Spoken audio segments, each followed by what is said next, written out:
Hey there, good afternoon. This is Calvin Baker with Mini Pots, and I am doing a week in review. I haven't done one for a couple weeks. We had some family stuff going on last week where we had a refrigerator die on us, we had car problems, we had, all those things that hit you and they hit you at once. Well, last weekend was it. Plus, I had to pack and get ready for a training trip in North Dakota. So not everything got done that I needed to get done, and the video I had to put on a back burner. And this is it. So have I gotten anything new? I did get a Mattel Lightyear Spaceship 02X. Um, I'm doing that in another video in case anyone's curious on how I go about getting those ready. Then I did do I had some dead sprues of Aerotic Circle, the Kill Team, and then I also had some old Warhammer skeletons. I don't know what they're called, the Nagash guys, and so I did do a lot of clipping, and I did not clean up very much. Some of the things in here are from the most recent Kill Team, where it shows the AdMech guys, and so some of these are their weapons that I didn't use for when I assembled the troops. Um, and a lot of them are of course, I just dumped that and then I'm dumping it back. The Herotech Circle, I also did some weapons, I think, for some Kroot, and I threw in some Tyranids heads. So there's a little bit of everything. I'll have to go through and sort it. But the idea was that at least get the sprues de-sprued so I can toss away whatever I wanted to toss away or put in someplace else. Now, these I thought were interesting because I could do possibly some different things. There's a space fighter combat game coming out by Osprey, and so I'm looking for little bits that I can make spaceships out of, or I can small spaceships. I don't want them too small, but I wanted them not the 28 millimeter size, but more like a 15 millimeter size. And some of these parts could be weapons or engine systems. And of course, I'm working off screen here.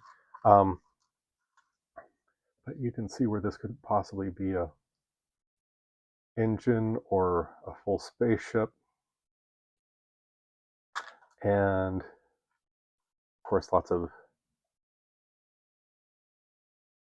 I forget what these guys are called, Necron skulls. Now, when I was doing these originally, I had the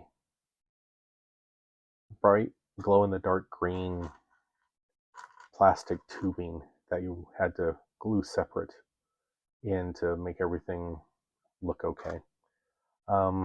So these are very nice. I sort of liked the aspect of having that to give it some depth. The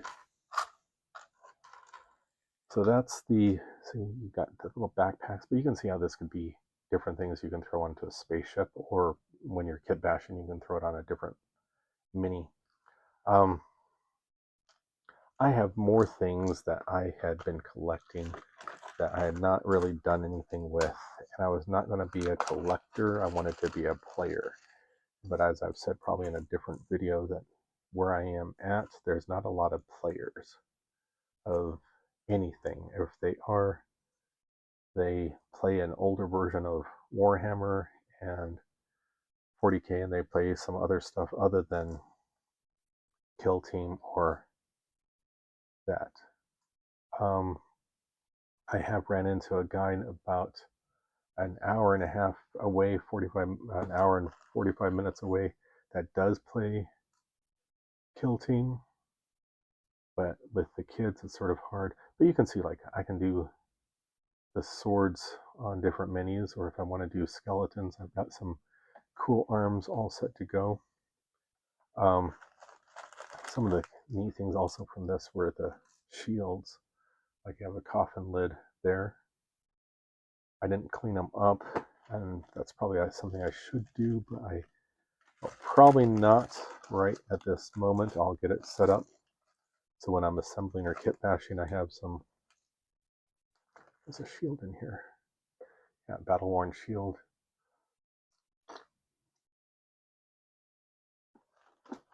And those are, I just got rid of those sprues. Actually, I didn't get rid of them. I threw them in a different spot, so if I wanted to use the sprues for something else, I have them handy.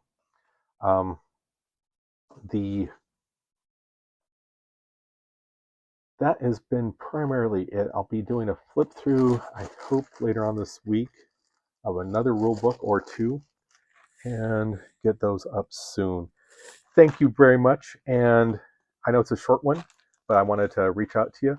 On Kickstarter, I'm going to do a couple things. On Kickstarter, there is Hope is for the Dead by Will Raman Daltrey, who wrote the Forbidden Psalm book.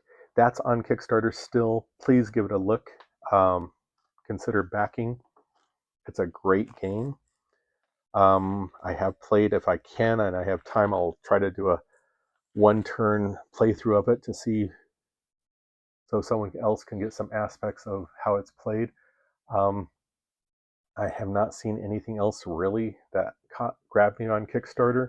There's a lot of STL files and that type of thing, but I'm not set to do that. There is on reading. I recently finished the first book in the Sharp series. This is the Napoleonic era combat books, and Richard Sharp. And he's talked about in the Wargaming World Circle. And I had a hard time. I got about 70% through the book, and I just had a hard time getting through that. And once I knew I was going to be traveling for this training, so I got to a point where I was traveling and I was able to sit down and finish it. Then I picked up Dean Koontz's most recent one. I think it's called Phantoms, which is a Cthulhu-esque / horror / it's a lot of things going on. And I've been reading that, enjoying that. I go through phases where I read a lot of things that I don't, and I'm in that phase where I'm stopping. I have been listening to a audiobook. A good friend of mine is telling me that he does audiobooks. He doesn't really have time, or I don't know what the right term is, the motivation to read actual books, but he listens to them. And so he did, he got me hooked on the idea of doing audiobooks. I did Audible because that's easy. And I picked up Winners by, I almost said Richard Bachman, but that's not it. He's the same author who did Man Called Ove. There's a whole series of these books, and this is the third or fourth one about a town in, well, you can see that I've just about, I think it's Sweden. Anyway, I'll put a link or a picture of the book, and it's well worth reading. Author has a very dry, subtle sense of humor, and handles tragic topics as well as not so tragic. It's a really, really, really good series of books. And you don't have to read them in a series. You can read them over the course of time and pick them up, and you don't really miss much. But they are all in the same universe, same characters. You see the maturation of different characters. If someone dies, how it affects everyone else. If someone else has another tragedy, you can see how it goes from there. Thank you very much. Any comments, criticisms, let me know, and I'll see what I can do. If you have something you would like to see or that you think I might be interested, also let me know. Put it in the comments. Remember to like and subscribe, and thank you very much for watching. Have a great week, and I'll see what happens in the next couple of weeks or so. Take care.